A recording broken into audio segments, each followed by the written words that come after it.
नमस्कार। मैं doctor Manju Jain, retired associate professor from S N Sen degree college Kanpur.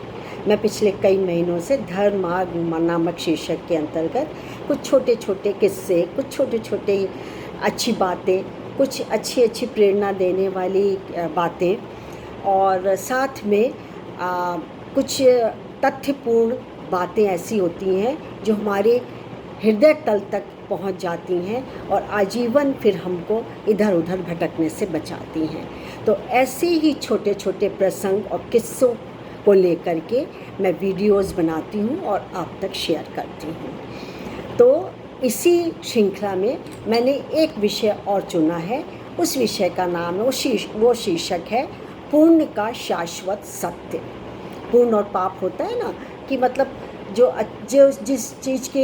जिस काम को करने में आपको बहुत अच्छा लगता है, खुशी मिलती, आत्मा तृप्त हो जाती है, दूसरे भी खुश होते हैं, तो नेचुरली वो पुण्य होता है। जो समाज के लिए, जो परिवार के लिए, जो आगे लोगों के लिए, हमारी आने वाली पीढ़ी के लिए अच्छा होता है, नेचुरली वो पुण्य होता है।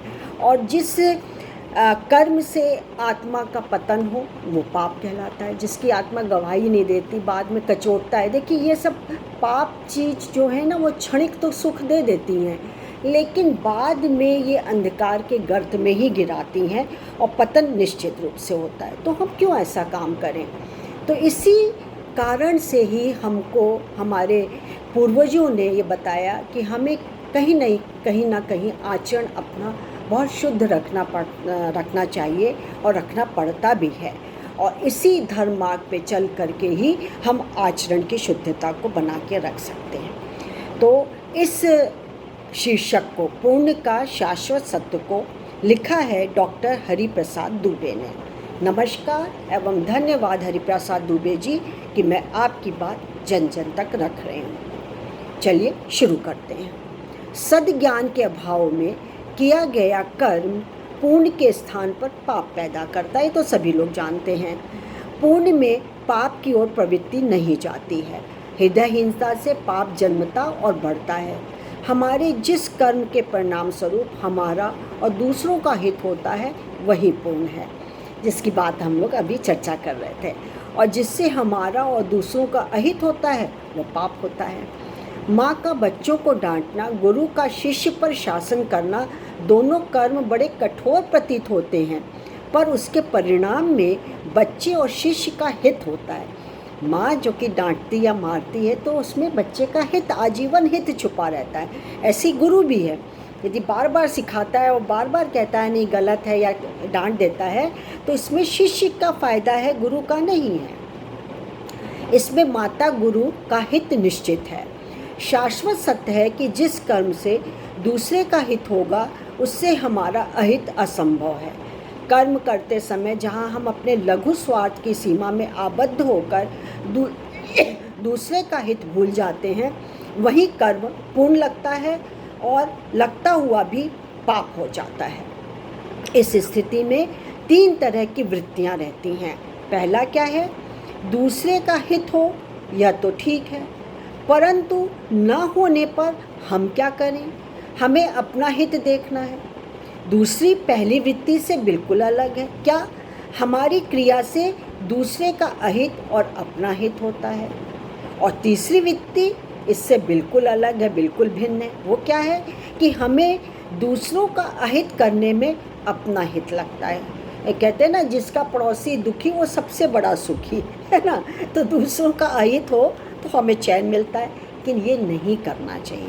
ये आपके शारीरिक और मानसिक स्वास्थ्य के लिए अहितकर है। इसको पूर्ण रूप से त्याग दीजिए। ये अंदर का विकार है, इसको हटाना ही पड़ेगा। सर्वश्रेष्ठ मंगलकारी वृत्ति यह है कि अपनी हानि भी सहकर हम दूसरे का कल्याण करें। बहुत ऊंची बात कही है, मैं इस पर विश्वास रखती हूँ। भावनानुसार कर्म की संज्ञा होती है। एक व्यक्ति चाकू से किसी के अंग पर आघात पहुंचाता है, जबकि चिकित्सक उसी से अंग काटता उपचार करता है। प्रथम की क्रिया अहित भावना से प्रेरित होने से पाप में जाती है, दूसरे के हित की भावना के कारण पुण्यमय है।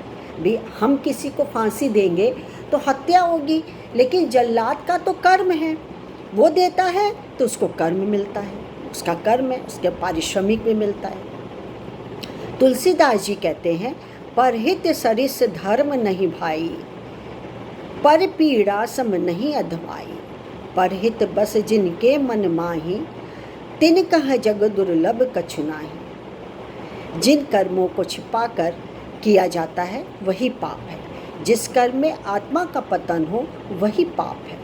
उद्देश्य शुभ न रहने पर ज्ञान पाप हो जाता है। कर्मयोगी सूर्य की तरह अखंड कर्म करता है।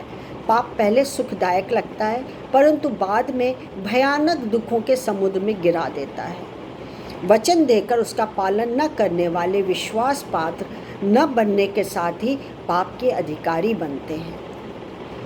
कथनी करनी में एक रहकर वाणी से अधिक श्रेष्ठ करने पर पूर्ण यश मिलता है। हमको पूर्ण की प्राप्ति होती है और पूर्ण संपूर्ण यश भी हमको मिलता है जब हम अच्छे कर्म करते हैं, श्रेष्ठ कर्म करते हैं, उसका संगति करते हैं, अच्छे लोगों की संगति करते हैं, उसका पालन करते हैं, तो यही हमारा पूर्ण है। अच्छा लगा हो तो आप लाइक और शेयर करिएगा, लोगों तक पहुंचाइएगा और सब्सक्राइब करना नहीं भूलिएगा। सिर्फ एक अंगूठा दबाना है आपको। तब तक के लिए मुझे आज्ञा दीजिए। नमस्कार। Thank you.